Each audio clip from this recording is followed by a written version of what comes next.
बिस्मिल्लाहिर्रहमानिर्रहीम। आज के लेक्चर में हम दूसरा पार्ट करने लगे हैं अपने टॉपिक का। टॉपिक जो है वो बेसिकली था interaction of matter and radiations, जिसका फर्स्ट पार्ट जो है उसमें हमने फोटो इलेक्ट्रिक इफेक्ट पढ़ा था। आज हम सेकंड पार्ट में पढ़ने लगे हैं दूसरा इफेक्ट या दूसरा एक्सपेरिमेंट, जिसका नाम है कॉम्पटन इफेक्ट। जिस साइंटिस्ट ने ये फिनोमेना ऑब्जर्व किया था या ये एक्सपेरिमेंट परफॉर्म किया था, उसी के नाम पर इसका नाम कॉम्पटन इफेक्ट रखा गया है। ठीक है, तो कॉम्पटन था, हॉली कॉम्पटन था, जिसने 1923 में ये एक्सपेरिमेंट परफॉर्म किया। इस एक्सपेरिमेंट में उसने क्या किया, किस किस चीज़ की इंटरेक्शन स्टडी की। फोटो इलेक्ट्रिक इफेक्ट में लाइट की और इलेक्ट्रॉन्स की इंटरेक्शन थी। इस फिनोमेना में, कॉम्पटन इफेक्ट में, कॉम्पटन ने एक्सरेज की और इलेक्ट्रॉन्स की इंटरेक्शन जो है वो ऑब्जर्व की। ठीक है, उसने क्या किया, he studied the scattering of x rays by loosely bound electrons from a graphite target. तो ग्रेफाइट का टारगेट था जिसके ऊपर उसने एक्सरेज जो है वो स्कैटर करवाई, फॉल करवाई उसके ऊपर। ग्रेफाइट के जो आउटर इलेक्ट्रॉन्स हैं वो लूजली बाउंड होते हैं। ठीक है, उन लूजली बाउंड इलेक्ट्रॉन से उसने एक्सरेज की स्कैटरिंग जो है वो ऑब्जर्व की कि उनसे स्कैटर होने के बाद एक्सरेज जो हैं वो किस तरह से चेंज होती हैं। और उस चेंजिंग में उसने बेसिकली क्या किया, he measured the wavelength of X-ray scattered at an angle theta with the original direction. ये आपको एनिमेशन दिखाई गई है, ये देखें, ये स्लिट है। स्लिट बेसिकली लगाई गई है ताकि एक्सरेज को फोकस करवा सके उन पॉइंट्स पर जो हमें रिक्वायर्ड है। ये ग्रेफाइट लगा हुआ है, इनसे जब एक्सरेज स्कैटर हुई तो हमारे पास ये एक रिकॉर्डर समझ लें जो उन सिग्नल्स को रिकॉर्ड कर रहा है जो स्कैटरिंग के बाद आ रहे हैं, राइट। अच्छा, इसकी जो है ना, मैं आपको एक एनिमेशन दिखा दूं पहले ताकि आपको समझ आए। ये देखें जी, ये एक्सरेज आ रही हैं, ये एटम था, उसका इलेक्ट्रॉन लूजली बाउंड इलेक्ट्रॉन था, ये से स्कैटरिंग हो गई। ठीक है, ये दोबारा से देखें, ये इलेक्ट्रॉन ने भी अपना पाथ चेंज कर लिया ऑर्बिट में से निकलकर, और एक्सरे ने भी पाथ चेंज कर लिया। और आप नोट करें, पहले जो एक्सरे थी उसकी वेवलेंथ आपको, ये देखें, करीब करीब है ना, वेवलेंथ छोटी नजर आ रही है। यहाँ पे वेवलेंथ जो है बड़ी हो गई है। इसका मतलब है कि after scattering from electron, wavelength of the x ray change हो रही है। ठीक है, यही चेंज जो है ये कॉम्पटन ने ऑब्जर्व किया था। इस सारी चीज को ये फिगर में इस तरह दिखाया गया है कि फॉर एग्जांपल एक्सरे आई इस लाइन से, ये जो हॉरिजॉन्टल लाइन है लेफ्ट साइड की, यहाँ से एक्सरे आई, यहाँ पे एक इलेक्ट्रॉन पड़ा था। ठीक है, उस एक्सरे ने आके इस इलेक्ट्रॉन को हिट किया, खुद भी इसका पाथ चेंज हो गया, और इसने कोई हॉरिजॉन्टल, अपने हॉरिजॉन्टल पाथ के साथ एक एंगल थीटा बनाया स्कैटरिंग होते, स्कैटर करते हुए। ठीक है, तो ये स्कैटरिंग एंगल हो गया इसका, और इलेक्ट्रॉन ने भी अपना पाथ चेंज कर लिया। ठीक है, तो ये जो है आप समझ लें इसकी स्कीमेटिक डायग्राम है। चलें जी, देखते हैं इसको। He found that the wavelength lambda S, lambda S से मुराद है कि जो वेव स्कैटर्ड हुई है वो वाली वेवलेंथ। ठीक है, आफ्टर स्कैटरिंग जो एक्सरे सिग्नल आया है उसकी वेवलेंथ लेमडा एस। ठीक है, of the scattered x ray is larger than the wavelength lambda I. तो ये अभी हमने एनिमेशन में भी देखा कि स्कैटरिंग वाली जो एक्सरे है उसकी वेवलेंथ बड़ी नजर आ रही है आपको, और जो इंसिडेंट एक्सरे थी उसकी वेवलेंथ छोटी नजर आ रही है। तो लेमडा एस जो है that is larger than lambda I. ठीक है, this effect is known as Compton effect. तो कॉम्पटन इफेक्ट बेसिकली क्या हुआ कि change in wavelength of incident x ray after scattering from the loosely bound electron in a graphite target is known as Compton effect. ठीक है, ये जो change in wavelength आ रहा है उसको हम कॉम्पटन इफेक्ट कहते हैं। अब ये वेवलेंथ इंक्रीज जो हुई है, ये क्यों इंक्रीज हुई है ये बात तो समझ में नहीं आई। ठीक है, फॉर एग्जांपल अगर आप एग्जांपल लें दो बॉल्स की, अब आप ये समझ रहे हैं, आप ये अज्यूम करें कि जो एक्सरे है वो आप समझ लें कि एक लाइट सिग्नल है। ठीक है, वेव है एक, क्लासिकली अभी आप ये समझ रहे हैं, और इलेक्ट्रॉन मैटर है। तो आप समझ रहे हैं कि वेव और मैटर आपस में इंटरेक्ट कर रहे हैं, राइट। अच्छा, अब क्लासिकली क्या होता है, फॉर एग्जांपल आपने एक बॉल रखी है, आप उसके ऊपर एक लाइट, एक लेजर मारते हैं उसके ऊपर, तो क्या हो सकता है कि लाइट जो है उससे रिफ्लेक्ट कर जाए, ठीक है, उसको रिफ्लेक्ट कर जाएगी लाइट, अदरवाइज उसको क्रॉस करके आगे निकल जाएगी। ऐसे ही होता है ना। लेकिन वो लाइट उसी कलर की रहेगी जिस कलर की आपने फॉल करवाई है। अगर आपने रेड लाइट फॉल करवाई है तो वो आगे भी आपको रेड ही मिलेगी, चाहे रिफ्लेक्ट हो, चाहे रिफ्रेक्ट हो, चाहे डाइफ्रेक्ट हो, ठीक है, वो रेड कलर की ही रहती है। इसका मतलब ये हुआ कि उसकी वेवलेंथ और फ्रीक्वेंसी में कोई चेंज नहीं आया। लेकिन ये वाला जो फिनोमेना ऑब्जर्व किया गया, अब यहाँ लाइट तो नहीं है लेकिन है तो इलेक्ट्रोमैग्नेटिक रेडिएशन ही ना, एक्सरे। तो देखा यह गया कि इलेक्ट्रॉन से स्कैटर होने के बाद इसकी वेवलेंथ चेंज हो गई है, हालांकि क्लासिकली ऐसा नहीं होता, ठीक है।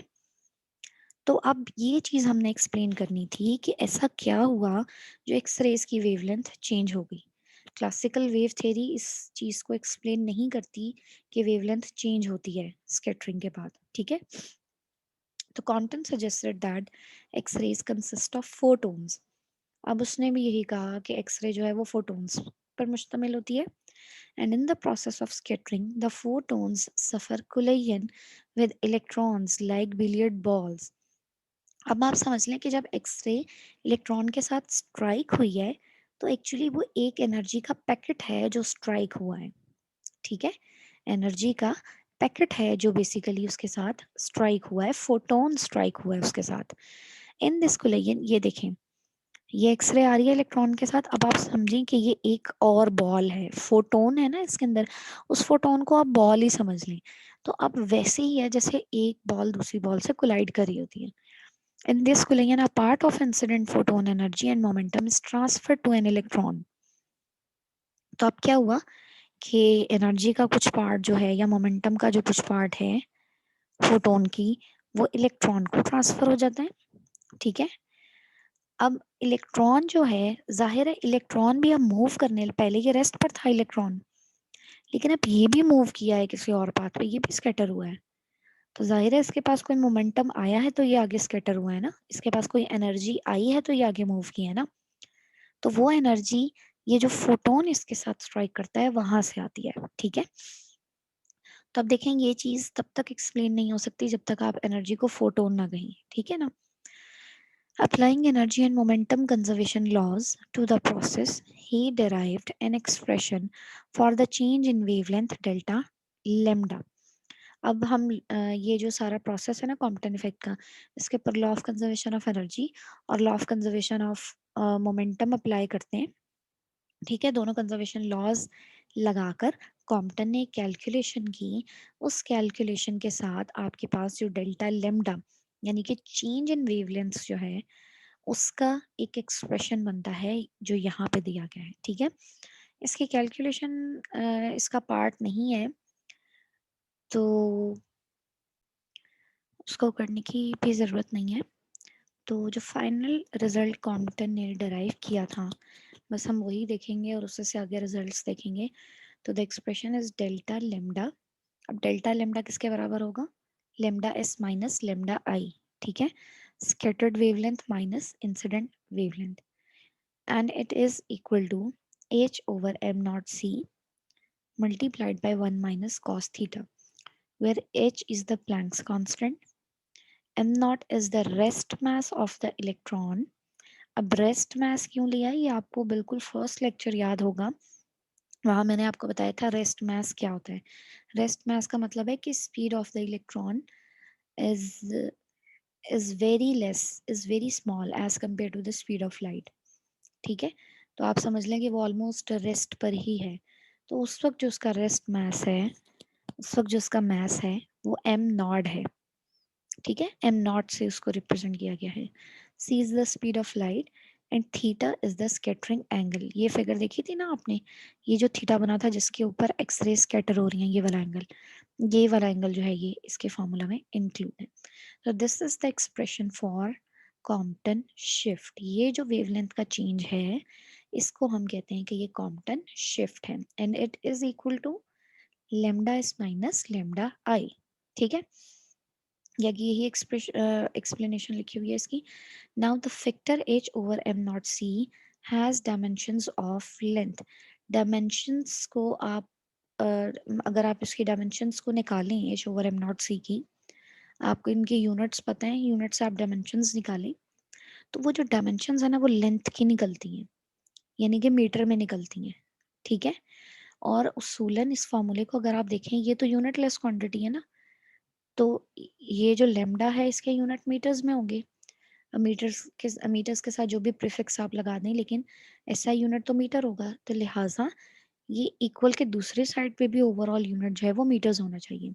तो ये आप देख लेंगे कि जब आप इसकी डायमेंशंस फाइंड करेंगे ना तो वो मीटर ही आएंगी, लेंथ की आएंगी। ठीक है, तो इस वजह से ये भी एक वेवलेंथ ही हुई और इसको हम कॉम्पटन वेवलेंथ कहते हैं। ठीक है, delta lambda is the Compton shift, this factor h over m naught c is Compton wavelength. और इसकी जो न्यूमेरिकल वैल्यू है इसको अगर आप कैलकुलेट करें ये वैल्यूज लगा के, देखें h की वैल्यू आपको पता है 6.63 into 10 raise to the power minus 34 joules second. m naught यानी कि rest mass of electron is 9.1 into 10 raise to the power minus 31 kilogram. c is 3 into 10 raised to the power 8 metre पर second. सारी values को जब आप solve करेंगे ना तो आपके पास इसकी वैल्यू आएगी 2.43 into 10 raise to the power minus 12 metre. तो ये जो चीज है इसको हम कहते हैं कि ये कॉम्पटन वेवलेंथ है। ठीक है, तो ये वैल्यू आप लोग याद कर लें तो बेहतर है, अदरवाइज आपको फिर पूरी कैलकुलेट करनी पड़ेगी। तो ये वैल्यू जो है ना इस कांस्टेंट की, ये याद कर लें कॉम्पटन वेवलेंथ की। ऑल राइट, अब हम क्या करने लगे हैं, इस फॉर्मूले के थ्रू डिफरेंट केसेस देखते हैं कि क्या होगा। If the scattered x ray photon are observed at theta equals to 90 degree, यानी कि एक एक्सरे यहाँ से आई और वो किसी रैंडम एंगल पर होने की बजाय 90 डिग्री पर स्कैटर हुई, यानी कि अब ये जो थीटा बनेगा ये 90 डिग्री होगा। इस सिचुएशन में क्या होता है, सबसे पहले फॉर्मूला से देखते हैं, फिर उसके बाद देखेंगे इसके एक्सप्लेनेशन। तो cos 90 जो है वो जीरो हो जाएगा, 1 minus zero 1, and 1 multiplied by h over m naught c equals to h over m naught c। तो इस केस में जब एक्सरे का फोटोन, सॉरी जब एक्सरे जो है वो 90 डिग्री के एंगल पर स्कैटर हुई है, तो उस दौरान जो डेल्टा लेमडा है वो कॉम्पटन वेवलेंथ के बराबर आएगा। ठीक है, delta lambda h over m naught c के बराबर आएगा। तो आगे देखते हैं result. The Compton shift delta lambda equals the Compton wavelength. ठीक है, तो ये रिजल्ट हमने मैथमेटिकली भी देख लिया। The equation 19.15, this one was found to be in complete agreement with Compton's experimental result, which again is a striking confirmation of particle-like interaction of electromagnetic waves with matter.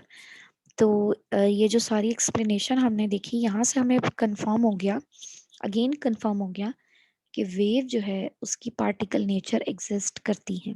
ठीक है, electromagnetic waves जो हैं उनकी matter nature exist करती है। और Compton को इस डिस्कवरी के ऊपर नोबेल प्राइज भी मिला था 1927 में। ठीक है, तो ये एनिमेशन है कॉम्पटन इफेक्ट की, एक दफ़ा दोबारा से देख लें। यहाँ से हमने पार्टिकल नेचर या मैटर नेचर इसकी कंफर्म की कॉम्पटन इफेक्ट के अंदर। तो ये था दूसरा पार्ट हमारे टॉपिक का, interaction of matter with radiation. इसका दूसरा पार्ट था हमारा Compton effect. Thank you so much.